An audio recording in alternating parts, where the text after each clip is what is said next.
तो आज हम करेंगे क्लास 12th की अपने जो इकोनॉमिक्स है, इकोनॉमिक्स करेंगे। ठीक है, इकोनॉमिक्स का ये सैम्पल पेपर है, आप सभी के साथ शेयर करने वाली हूँ।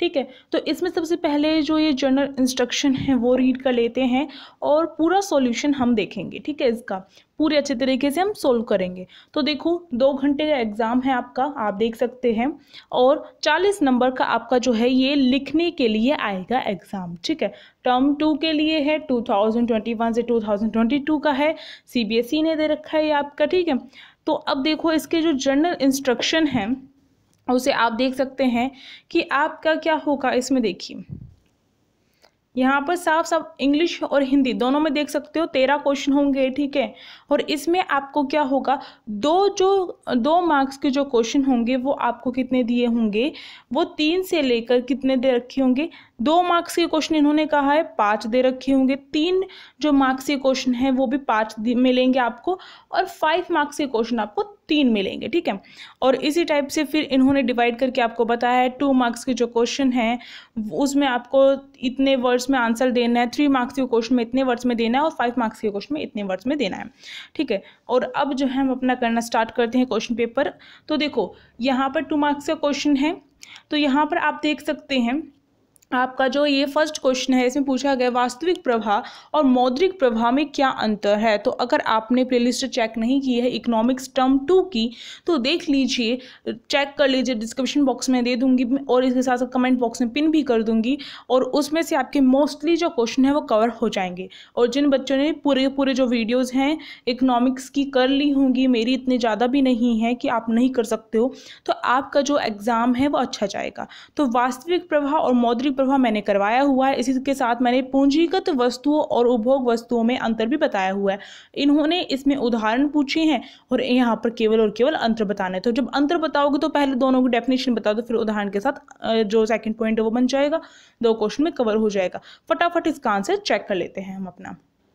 तो देखिए यहाँ पर साफ साफ बताया गया है कि वास्तविक प्रवाह क्या होता है, वास्तविक वस्तुओं और सेवाओं और या तो वास्तविक जो प्रवाह होता है वास्तविक वस्तुएं हो गई या फिर सेवा हो गई, और जो कारक वस्तुएं होती हैं उनके प्रवाह को संदर्भित करता है। ठीक है, आपको ध्यान रखना है वास्तविक प्रवाह क्या होता है, वास्तविक वस्तुएं या फिर सेवाएं हैं उनका प्रवाह, और कारक जो सेवाएं हैं उनका जो प्रवाह होता है उसको ही वास्तविक प्रवाह कहा जाता है। अब देखिए यहाँ पर अब इन्होंने बताया है, जबकि मौद्रिक प्रवाह क्या होता है, मौद्रिक प्रवाह उत्पादन के कारकों जैसे कि मजदूरी, पूंजी, ब्याज, ये जो उत्पादन के जो कारक होते हैं इनके लिए जो भुगतान किया जाता है, ठीक है, और उपभोग व्यय किया जाता है, यानी कि आप कोई भी वस्तु खरीदते हैं तो उसके लिए आप खर्च करते हैं, व्यय करते हैं, तो वो जो होता है आपका मौद्रिक प्रवाह के अंतर्गत आता है। मौद्रिक यानी कि मुद्रा का प्रवाह। अगर आप क्या कर रहे हैं, आप कहीं पर काम कर रहे हैं तो उसके आपको क्या मजदूरी मिलेगी। ठीक है, या फिर आपने अपनी जो जमीन है किसी को दे रखी है किराए पर, तो आपको उसका किराया मिलेगा। तो ये जो है आपको मौद्रिक प्रवाह के अंतर्गत आएंगे। मौद्रिक प्रवाह में मनी आएगी, आपकी मुद्रा आएगी, और वास्तविक प्रवाह में क्या होगा, वस्तुएं सेवाएं आती हैं आपकी। ठीक है, चाहे वो कारक हो चाहे वो वास्तविक हो। ठीक है, आपने ये समझ लिया आप यहाँ पर, और यहाँ पर इसका हमने एग्जाम्पल भी देख लिया। अब जो नेक्स्ट और में जो क्वेश्चन पूछा गया था वो भी देख लेते हैं। पूंजीगत जो वस्तुएं होती हैं वो वे वस्तुएं होती हैं जो अंतिम वस्तुएं होती है। ठीक है, अंतिम वस्तुओं को ही पूंजीगत वस्तुएं कहा जाता है, जो अन्य वस्तुओं और सेवाओं के उत्पादन में सहायता करती है। यानी कि आपको पता होगा, अब मैंने कुछ भी उत्पादन किया, मान लो मैं क्या कर रही हूँ, बिस्किट की कंपनी है, और मैंने क्या किया है यहाँ पर बिस्किट की कंपनी नहीं, बिस्किट की कंपनी नहीं लेते, मेरी जो कंपनी है मानते हैं मैं आटा बनाती हूँ। ठीक है, तो जो आटा है मैंने गेहूं वगैरह करके फिर आटा बनाया, और मेरा लास्ट प्रोडक्ट कौन सा था, मेरा अंतिम वस्तु कौन सी थी जो बन के तैयार हुई, आटा। ठीक है, अब जो आटा है वो बिस्किट की कंपनी में जाता है, मेरी यहाँ से सप्लाई होता है, तो यानी कि मेरे पास जो क्या चीज़ थी, जो अंतिम चीज़ थी वो थी अंतिम वस्तु आटा थी। तो अब ये क्या कर रही है, ये जो वस्तु मैंने आटा बनाया है वो क्या है, किसी और के उत्पादन में, किसी और के प्रोडक्शन में क्या कर रही है, हेल्प कर रही है। अब वो बिस्किट कंपनी में जाकर वो आटा क्या करेगा, एक कच्चे माल के तौर पर यूज होगा। यानी कि उत्पादन, चाहे वो वस्तु हो चाहे सेवा हो, किसी और के उत्पादन में मदद करता है। ठीक है। अब यहाँ पर इन्होंने उदाहरण भी दिया है कि एक उत्पादक के द्वारा खरीदी गई जो मशीनें वगैरह होती हैं वो भी उसकी क्या है, पूंजीगत वस्तु में आती है। मैंने अंतिम जो वस्तु वो आपको एक्सप्लेन कर दिया कि वो क्या होता है। अब यहाँ पर पूंजीगत वस्तु है, इसलिए यहाँ पर पूंजीगत वस्तु में आपका क्या आता है, जहाँ पर आप इन्वेस्टमेंट करते हैं, जैसे कि मशीनें वगैरह उसमें इन्वेस्टमेंट की है आपने। ठीक है, आपको ध्यान रखना है। आप देखो उपभोग वस्तुएं कौन सी होती हैं। उपभोग वस्तुएं वे वस्तुएं होती हैं जो क्या होती है, जो उपभोक्ताओं की आवश्यकताओं को सीधे तौर पर संतुष्ट करती है। ठीक है, यानी कि उपभोक्ताओं को जिसकी भी आवश्यकता होती है अगर वह उसे संतुष्ट कर देती है तो वह क्या होती है, उपभोग वस्तु होती है। उदाहरण के लिए गृहस्थी जो है, गृहस्थों के द्वारा क्रय किया गया दूध जो है, अब उनकी जो दूध की जो नीड थी, जो आवश्यकता थी, उसे संतुष्ट किया गया है, तो वो उपभोग वस्तु है। यानी कि दूध क्या है, एक उपभोग वस्तु होगी, आपकी पूंजीगत वस्तु नहीं होगी। तो ये देख लिया हमने। अब जो नेक्स्ट क्वेश्चन होगा उसके अकॉर्डिंग देखेंगे अब हम। अब देखो नेक्स्ट क्वेश्चन हमसे पूछा गया है कि निम्नलिखित में से किसका मान 1 से अधिक होगा, ये हमें यहाँ पर बताना है, और क्यों होगा ये भी बताना है। तो यानी कि ये दो ऑप्शन दिए गए हैं, ये हमें दे रखा है सीमांत उपभोग प्रवृत्ति और औसत उपभोग प्रवृत्ति। इनमें से किसका जो मान है वो 1 से क्या होगा, 1 से ज़्यादा होगा, ये हमसे पूछा गया है। तो यहाँ पर हम जो है इसका आंसर देखेंगे अभी, और इसके साथ साथ ये जो हमें दे रखा है बॉक्स हमें फिल करना होगा। तो ये करना मैंने आप सभी को सिखाया हुआ है, नहीं देखिए वीडियो देख लो, डिस्क्रिप्शन बॉक्स में लिंक दी गई है प्लेलिस्ट की, जाओ और देखो। ठीक है, तो देखो अब जो APC है उसका जो मान होगा 1 से ज़्यादा होगा। क्यों होगा 1 से ज़्यादा, क्योंकि स्वायत्त जो उपभोग है उसके कारण क्या हो रहा है, कुल जो उपभोग है यानी कि टोटल जो हम उपभोग कर रहे हैं वह क्या है, टोटल अपनी आय से ज़्यादा है। तो इसलिए APC क्या होगा, हमारा यहाँ पर ज़्यादा होगा। ठीक है, तो ये हमने देख लिया। अब जो है ये जो आपको ये टेबल फिल करनी यहाँ पर दे रखी है, आप अपने आप से करके देखो, क्योंकि आपका बोर्ड एग्जाम या फिर प्री बोर्ड से पहले आप ये वीडियो देख रहे होंगे तो आपको ये निकालना आता होगा। तो आप जो है यहाँ पर देख सकते हैं ये आंसर करेक्ट है, उससे पहले आप क्या करो, अपने आप फिल करके देखो इसे। ठीक है, अब जो नेक्स्ट क्वेश्चन देखते हैं। नेक्स्ट क्वेश्चन हमसे पूछा है कि औसत बचत जो प्रवृत्ति है उसका अर्थ बताना है, यानी कि डेफिनेशन बतानी है, और इसका औसत उपभोग प्रवृत्ति से क्या संबंध है ये भी हमें यहाँ पर बताना है। तो चलिए करते हैं। तो देखिए, कुल बचत और कुल आय के अनुपात को क्या कहा जाता है, औसत बचत प्रवृत्ति कहा जाता है, यानी कि APS कहा जाता है। यानी कि कुल जो बचत होती है और जो कुल आय होती है, इसका मतलब आपका यहाँ पर फॉर्मूला दे रखा है, अगर ये याद है इसी के थ्रू आप क्या कर सकते हैं, डेफिनेशन बना सकते हैं। S का मतलब बचत होता है, Y का मतलब आय होता है, तो इसी को आपका APS कहा जाता है। ठीक है, ये क्लियर हो गया यहाँ पर। अब ये डेफिनेशन हमारी यहाँ पर हो गए तैयार। अब जो संबंध पूछा गया था APS का APC के साथ वो हम बताएंगे। तो अभी देखो, जो कुल बचत को कुल आय से विभाजित करके भी क्या कि हमें APC मिलता है। तो किसी भी तरीके से आप बता सकते हो, इसके अनुपात लिख सकते हो, या फिर हमें कह सकते हैं कि इन्हें भाग करके, इन्हें विभाजित करके जो है APS निकलता है, और फिर फॉर्मूला नीचे आपको लिख देना है और आपकी 1 नंबर की डेफिनेशन तैयार हो जाएगी। अब जो इसका संबंध पूछा था APC के साथ, तो यहाँ पर बताया गया है कि APC और APS का जो योग होता है वो 1 के बराबर होता है। हमें पता है, हमने पढ़ रखा है कि APC और APS को अगर हम ऐड कर देते हैं तो हमें 1 मिलता है।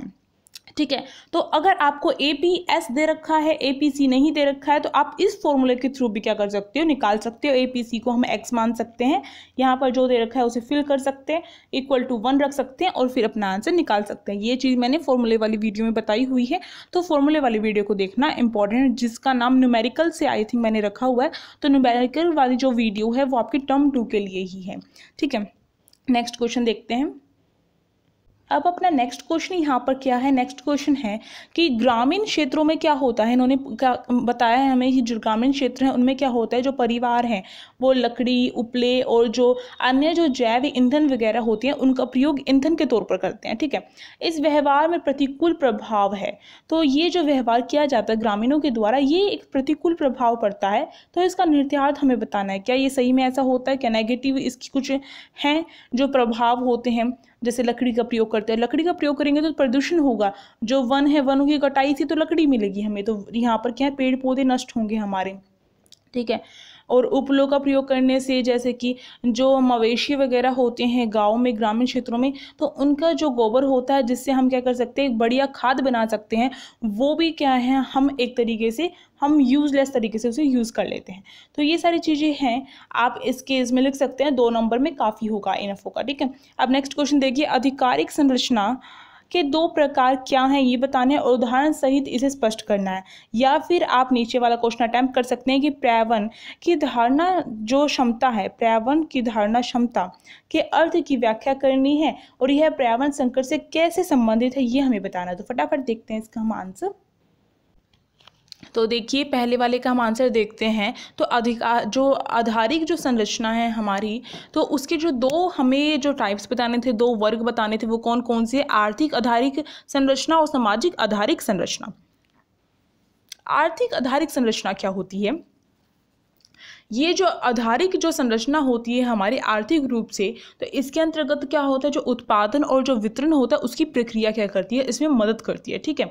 यानी कि जो हमारी आधारिक संरचना है, अगर उसमें क्या है, उत्पादन और वितरण की जो प्रक्रिया है वो मदद करती है, तो उसी को क्या कहा जाता है, आर्थिक आधारिक संरचना कहा जाता है। और ये किस चीज़ में मदद करती है, हमारी गुणवत्ता में सुधार करके क्या किया जा सकता है, उत्पादकता को बढ़ाया जा सकता है। यानी कि हमारी जो आर्थिक आधारिक संरचना है, अगर उसकी गुणवत्ता में हम सुधार कर देंगे तो इससे हमारा जो प्रोडक्शन होगा वो भी क्या होगा, इंक्रीज होगा। जैसे कि ऊर्जा हो गई, ठीक है, परिवहन के साधन हो गए, संचार हो गया, परिवहन की व्यवस्था हो गई। अगर इन सारी चीज़ों में सुधार कर दिया जाएगा तो इससे क्या होगा, उत्पादकता में बढ़ोतरी होगी। अब देखो सामाजिक आधारिक संरचना क्या होती है, इसके अंतर्गत वो सारी सुविधाएं आती है, सारी संस्थाएं आती है जो क्या करती है, मानव पूंजी की गुणवत्ता में क्या करती है, वृद्धि करती है, उसे बढ़ाती है मानव पूंजी को, ठीक। सामाजिक आधारित संरचना कहलाती है ये सारे जैसे कि स्कूल, अस्पताल, आवास हो गया, यानी कि रहने की जगह हो गई, ये सारी की सारी सुविधाएं क्या होती है, सामाजिक आधारित संरचना के अंतर्गत आती है। अब इसके और वाला क्वेश्चन देखते हैं। इसमें पूछा गया था कि पर्यावरण की धारणा क्षमता जो है ये क्या है, ये इसके अंतर्गत है। 2 नंबर क्वेश्चन है तो 2 पॉइंट लिखने हैं हमें। तो पहला पॉइंट यहाँ पर है कि संसाधन निष्कर्षण, संसाधन पुनर्जनन की दर से कम रहना चाहिए। यानी कि संसाधनों का जो निष्कर्षण किया जाता है, जो प्रयोग किया जाता है, उपयोग किया जाता है, उतना ही करना चाहिए जितना क्या हो, दोबारा से संसाधन को क्या किया जा सकते हैं, यानी कि दोबारा से हमें संसाधन हमें मिल सके या फिर दोबारा से हम उसका रिसाइकल कर सके। तो संसाधनों का प्रयोग हमें सोच समझ के करना चाहिए कि आने वाली पीढ़ी भी हमारी क्या कर सके, उसे यूज़ कर सके, ठीक है। दूसरा देखो, उत्पन्न अवशेष पर्यावरण की अवशोषण क्षमता के भीतर रहना चाहिए। यानी कि जो भी हमारा जो उत्पन्न अवशेष है, यानी संसाधनों का प्रयोग करके या फिर किसी भी चीज़ का प्रयोग करके हमने जो भी उत्पन्न किया है अपना प्रोडक्शन, उसका जो अवशेष है, जो बचा हुआ जो भी चीज़ें हैं, वो इतनी ही बची हुई होनी चाहिए। जैसे कि आपने देखा होगा जब फैक्ट्री वगैरह लगाते हैं तो उसके बाहर कितना कूड़ा करकट होता है और उसे हम कूड़ा करकट कहते हैं। वो क्या होता है, वो फैक्ट्रीज की कुछ भी चीज़ बनाते हैं जो वो बिल्कुल छोटी छोटी रह जाती है, उसे फेंक देते हैं वो, ठीक है। तो वो जो अवशेष है वो उतना ही होना चाहिए जितना पर्यावरण क्या कर सके, उसे अवशोषण कर सके, पर्यावरण के अंदर अवशोषण करने की क्षमता हो। यानी कि पर्यावरण के अंदर इतनी क्षमता हो, यानी कि हम जो अपना ये जो कूड़ा करकट फैक्ट्री वगैरह का निकालते हैं वो इतना ही होना चाहिए जितना पर्यावरण उसे क्या कर सके, अपने अंदर अवशोषण कर सके, उसे अपने अंदर समा सके, ठीक है। अगर ये 2 चीज़ें फॉलो नहीं होंगी तो पर्यावरण संकट की जो स्थिति है वो उत्पन्न हो जाएगी, ठीक है। तो ये हमने देख लिया। अब नेक्स्ट क्वेश्चन देखते हैं।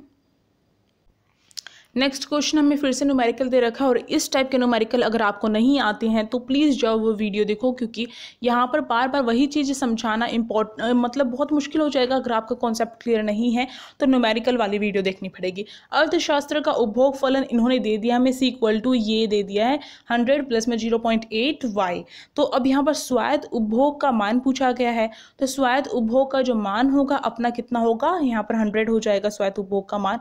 और यहाँ पर उपभोग वक्र का ढलान क्या होगा, तो उपभोग वक्र का जो ढलान है वो 0.8 हो जाएगा, ठीक है। अब समस्तर जो बिंदु है, समविच्छेद जो बिंदु है, उस पर आय का जो हमारा आय का स्तर है वो कितना होगा ये पूछा गया है।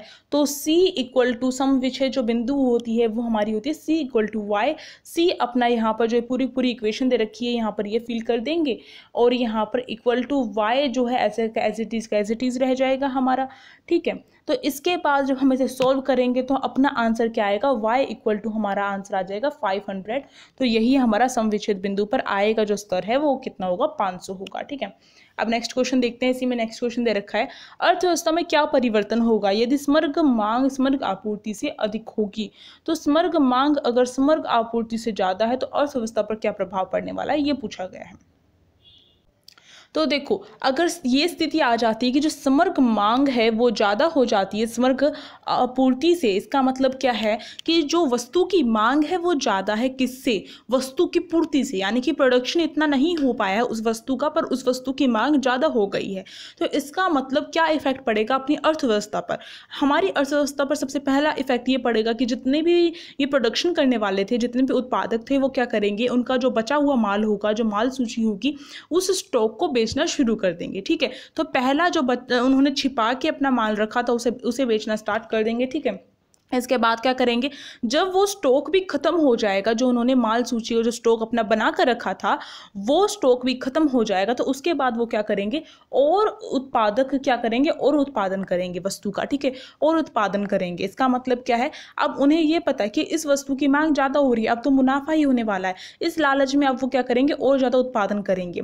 और इस स्थिति में वो क्या करते हैं, कई बार प्राइस भी जो है, कीमत अगर ज़्यादा होती तो प्राइस भी क्या कर देते हैं, बढ़ा देते हैं। तो अब क्या होगा, जो वस्तु का उत्पादन और बढ़ेगा तो इससे क्या होगा, जो एएस है यानी कि जो समग्र आपूर्ति है अब वो भी क्या होगी, बढ़ेगी। इसका मतलब अब जो वस्तु की पूर्ति है वो बढ़नी शुरू हो गई है, प्रोडक्शन हुआ है, उत्पादन हुआ है, तो वस्तु की पूर्ति भी तो बढ़ेगी ना। तो जैसे ही वस्तु की पूर्ति बढ़ेगी और जब इन दोनों के बीच में संतुलन आता चला जाएगा, यानी कि जब तक वस्तु की जो मतलब कि जो उत्पादक है वो तब तक वस्तु का उत्पादन करता रहेगा जब तक क्या है, एडी और एएस इक्वल नहीं हो जाते, समग्र मांग और समग्र आपूर्ति इक्वल नहीं हो जाते, ये प्रक्रिया से ही चलती रहती है, आपको ध्यान रखना है। तो सिंपल सा था, हमने यहाँ पर देख लिया इसको। नेक्स्ट क्वेश्चन देखते हैं। नेक्स्ट क्वेश्चन अपना यहाँ पर पूछा गया, भारत में पुरुषों की तुलना में जो महिलाएं हैं उनका कार्य बल क्या है, कम प्रतिशत में है, यानी कि महिलाएं बहुत कम जो है काम करती हैं, ये क्यों है ऐसा, ये पूछा गया। तो इसके पीछे तो आप सभी को बहुत सारे रीज़न पता होंगे, पुरुषों को ही क्यों आगे दिखाया जाता है, उनको ही शक्तिशाली माना जाता है कि वही काम कर सकते हैं, उसके बारे में हमने डिस्कस भी किया था अपने चैप्टर में। तो चलिए इसका आंसर देख लेते हैं। तो देखिए, इसका जो आंसर है वो ये है कि श्रम का जो लिंग के आधार पर जो सामाजिक विभाजन है, ये भी एक इसकी धारणा रही है कि जो पुरुष हैं वो क्या कर सकते हैं, वित्तीय जिम्मेदारियों को बहुत अच्छे से निभा सकते हैं और महिलाएं क्या केवल और केवल घरेलू कामकाज के लिए बनी हैं। ठीक है, दूसरा जो इसका कारण है वो ये रहा है कि भारतीय महिला शिक्षा में अभी तक भी क्या है, सुधार नहीं आया है इतना ज़्यादा, जिसके फलस्वरूप क्या होता है, नौकरियों के जो अवसर है वो बहुत कम रहते हैं महिलाओं के सामने। ठीक है, और इसके साथ साथ एक और रीज़न ये है कि बहुत सारे परिवार में जो महिलाएं हैं उनको नौकरी का जो काम है अभी तक उनको क्या है, ये माना जाता है कि उन्हें नौकरी नहीं करनी चाहिए, बजाय कि अपने परिवार को, यानी कि अपने परिवार को वो संभाल नहीं सकती हैं, अगर वह नौकरी करेंगी तो अपने परिवार का पालन पोषण नहीं कर सकते, तो उन्हें नौकरी नहीं करनी चाहिए। और इसके साथ साथ महिलाओं द्वारा किए जाने वाले घरेलू कार्यकलापों को काम के रूप में मान्यता नहीं दी जाती, यानी कि जो महिलाएं घरेलू कामकाज करती हैं, घर को संभालती हैं, हाउस वाइफ है जो महिला, उसको क्या है, एक काम की दृष्टि से नहीं देखा जाता है। ठीक है, तो ये भी एक कमी है जिसकी वजह से जो महिलाओं का कार्यबल है वो कम दिखाई देता है। अगर एक महिला जो है, जो हाउस वाइफ है, अगर उसे छुट्टी दे दी जाए और उसके बदले में अगर आप बाहर से किसी को लेकर आएंगे काम करने के लिए, तो वो काम करने का जो प्राइस मांगेगी, तो आपको पता चलेगा कि जो महिलाएं हैं वो जो काम करती थी उसकी भी एक तनख्वाह वह बचाती थी आपकी। ठीक है, तो ये जो चीज़ है ये अभी तक जो है समझ में नहीं आ पाई है, और इसकी वजह से भी क्या है, महिलाओं का कार्यबल क्या है, कम हमें दिखाई देता है। तो ये कुछ पॉइंट्स हमने यहाँ पर कवर कर लिए हैं। नेक्स्ट क्वेश्चन पे पहुँचते हैं। तो आज जो है इतना ही करवाया जाएगा, आपको सैम्पल पेपर जो है आपसे सॉल्व करवाया जा रहा था। तो वीडियो अच्छी लगी हो तो लाइक करना, टेलीग्राम ग्रुप को ज्वाइन कर लेना, लिंक डिस्क्रिप्शन बॉक्स में दे दी जाएगी, प्लेलिस्ट को जरूर चेक करना इकोनॉमिक्स की, और अपनी तैयारी करने स्टार्ट कर दो। ठीक है, और इसके साथ साथ जो है कमेंट बॉक्स में मुझे बताना कि वीडियो कैसी लगी, और अगर आपका जो रिव्यूज़ हैं वो सही रहेंगे, आप चाहते हैं कि नेक्स्ट पार्ट लाया जाए, तो नेक्स्ट पार्ट जल्द ही लाया जाएगा। ठीक है, तो आपके कमेंट पर निर्भर करता है। अब जो हम नेक्स्ट क्लास में मिलेंगे, तब तक के लिए टेक केयर और पढ़ते रहिए।